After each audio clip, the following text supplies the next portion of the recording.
Hola amigos, ¿cómo están? Bienvenidos a su espacio, Coronalibros Time.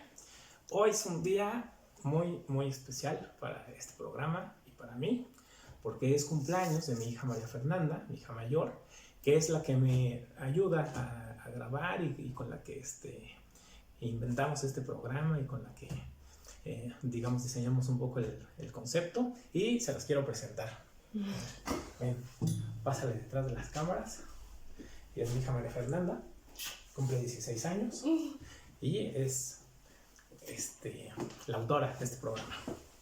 Y entonces voy a leer un relato, de un escritor. Miren, olvídense de Juan Rulfo, olvídense de Juan José Arreola, de Borges, de Cortázar, de Coetzee, de Keret, de Hemingway, de Carver, de Bukowski. Olvídense de todos estos. Este escritor soy yo. Y este es un libro que publiqué con un amigo, Gabino Soria. Son 10 relatos y uno en particular, que es el que voy a leer, está basado en una anécdota que escribí. Más bien está basado en una anécdota que viví con mi hija María Fernanda. Cuando María Fernanda, mi hija mayor, acudía a preescolar, no sé por qué le dicen así, si en realidad se trata de una escuela y no de algo anterior o previo a una escuela, me llamaba la atención el entusiasmo con el que preparaba los enseres que utilizaba ahí. Cada noche dejaba su bata para la clase de pintura, los estuches con colores, los lápices y las gomas perfectamente ordenados para el día siguiente. Le gustaba que su mamá le tuviera los zapatos lustrosos o, en su caso, los tenis blancos muy limpios. En general, María Fernanda disfrutaba profundamente estar pendiente de todas esas tareas inherentes a los preparativos para ir al jardín de niños. Por las noches, al regresar del trabajo, trataba de involucrarme con ella en su mundo pueril y platicábamos de cómo había transcurrido su día. Ordinariamente me contaba que Alex, después de embarrar un moco o de verter su licuado de chocolate con plátano en la mochila de algún compañero, le había hecho algún comentario poco amable sobre sus lentes o acerca del desproporcionado crecimiento que a esa edad tenían sus orejas. Y yo, un tanto ofuscado, le daba consejos sobre cómo inutilizar con pocos recursos físicos la boca de un niño de 4 años. Y por supuesto, siempre concluía con alguna reflexión pseudofilosófica relativa a la nimiedad de los factores externos o occidentales, como pudiera ser la apariencia física de las personas con relación al valor intrínseco de estas, que está dado por sus cualidades intelectuales y espirituales. Ella sonreía de manera soberbia y después de sentirse superior, me daba un beso y me pedía que la dejara dormir.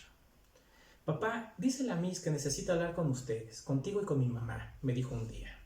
Consternado, giré la vista hacia María José para saber si ella se sentía igual de confundida que yo.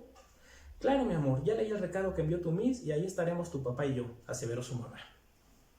Después de leer el recado, mi reacción fue visceral, pues me sentí traicionado y estúpido. Parecía que el único cretino que no entendía el lenguaje de la escuela de mi hija era yo. Cuando platicábamos sobre su día, yo le preguntaba constantemente acerca de su maestra y ella respondía con naturalidad detallando lo que su profesora les decía o hacía. Así que ahora, al ver la firma, un garabato ilegible sobre un texto que decía Miss Sally Astorga, colapsé en vergüenza e indignación. De acuerdo con mi formación, que transcurrió desde el preescolar hasta la universidad en instituciones públicas, las maestras y los profesores son figuras que merecen nuestra absoluta consideración, por lo que llamarles Miss o Teacher constituía, desde mi óptica, una cabal falta de respeto. Lo percibía como una forma de confianza excesiva, como cuando mis amigos me llaman David, por ejemplo, que en el caso de las relaciones entre maestros y alumnos no debe tolerarse. «No quiero que te vuelvas a dirigir a la maestra Salia como Miss Sally, ¿entendiste, María Fernanda?», le ordené. Mi esposa y ella se volteaban a ver nerviosas y, ahora lo acepto, tal vez un poco burlonas, porque no entendían el motivo de mi enojo. Con una sabiduría femenina ancestral, mi esposa esperó hasta el día siguiente para explicarme las cosas. Ella estudió en escuelas privadas y comprendía perfectamente el contexto. Me sentí incómodo al principio, pero más tarde aprendí que el modelo educativo por el que se paga tanto dinero en esa clase de colegios es bilingüe, y en consecuencia el idioma inglés está presente en todos los contextos de la escuela, deportivos y académicos, administrativos y sociales. Poco a poco me percaté de que no les dejaban tarea, sino homework, de que no tenían festivales, sino assemblies, de que en estas no cantaban, como yo, las vernáculas mañanitas, sino un exento repertorio musical de los más lesivos exponentes de la música pop inglesa. En fin, con el paso del tiempo pude observar que el secreto lucrativo de la educación privada es acordar con los padres un modelo en el que la escuela fomenta que los niños se identifiquen con los chicos y las chicas populares de las series de televisión, mientras que los padres pagan mensualmente cantidades exorbitantes de dinero para que esa idiosincrasia se adhiera sólidamente en la psique de los educandos mediante programas como Leader in Me. El elemento mágico de este esquema comercial, los polvos que hacen que la alfombra vuele, es la promesa del éxito profesional en perfecta armonía con la esperanza y la ingenuidad de los padres, quienes piensan que este tipo de educación salvará a sus hijos del mundo godín. Como metodología para la enseñanza de un idioma, me parece acertado que desde el kinder hasta la preparatoria bombardeen a los niños con términos del idioma en cuestión. Algunas corrientes cognitivas afirman que ese es el método más certero en el proceso de enseñanza-aprendizaje. En lo personal, considero más eficiente el conocido por nuestras abuelas con la fórmula de la letra con sangre entra. Pero hay que aceptar que los tiempos han cambiado y que el terror a las cárceles bien vale nuestra paciencia como educadores. Lamentablemente, la inercia de los criterios metodológicos de la educación privada ha trascendido hasta contextos inimaginables, desde una perspectiva lógica desproporcionados. Y en el gobierno federal existen vastos ejemplos. En mi trabajo, que es una oficina gubernamental, tenemos una Project Management Office, en lugar de una oficina para la administración de proyectos. Lo que no me sorprende cuando recuerdo que mi hija tenía una misa en el jardín de niños en vez de una maestra.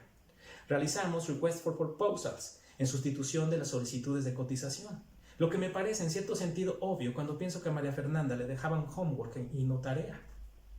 Acudimos a workshops en lugar de sesiones de capacitación, establecemos deadlines en vez de fechas de término para el cumplimiento de ciertos compromisos, planeamos actividades a través de roadmaps en lugar de utilizar cronogramas, implementamos programas para el desarrollo de skills en vez de establecer sesiones de capacitación, etc. En general, llevamos a cabo muchas cosas de gran relevancia para el país en inglés cuando, desde mi perspectiva, las podríamos hacer sencillamente en español. El español es una lengua con enorme riqueza de recursos gramaticales, lo que la hace flexible y adaptable a cualquier contexto, científico o filosófico, administrativo o coloquial, técnico o poético, por lo que resulta, para mí, injustificado e inadmisible que lo mermemos con voces anglosajonas que muchas veces ni siquiera son suficientes para abarcar la idea que queremos transmitir o que, incluso, confunden a los involucrados en su uso, ya emisores o receptores. Con relación a los problemas de comunicación que provoca la convergencia de dos lenguas, cuenta Sir Arthur Bernard Shaw que en la época en la que Francia e Inglaterra disputaban el dominio de tierras en África, ambas naciones utilizaban alianzas con pueblos aborígenes del continente negro para consolidar su preeminencia en la lucha, y que en una ocasión el jefe del ejército británico ordenó, como parte de su estrategia, desarmar a uno de los pueblos dominados por Francia, pues tenía conocimiento de que éste almacenaba un importante arsenal. Después de 2 semanas en las que el inocente ejército local actuó para cumplir la encomienda, regresó con costales llenos de brazos ensangrentados. Evidentemente, el término disarm no fue correctamente entendido. Con independencia del cruel humor que se desprende del relato anterior, utilizar anglicismos dentro del lenguaje oficial de la administración pública es colocar ladrillos de una torre de Babel en los cimientos del servicio público y, en consecuencia, potenciar que los proyectos institucionales sean abandonados con motivo de fracturas en la comunicación. No obstante que el inglés es, indiscutiblemente, un idioma universal, una herramienta de comunicación para establecer y consolidar relaciones con quienes no hablan nuestra lengua materna, pienso que su uso debe circunscribirse a ese contexto y no trascender a documentos oficiales de las instituciones.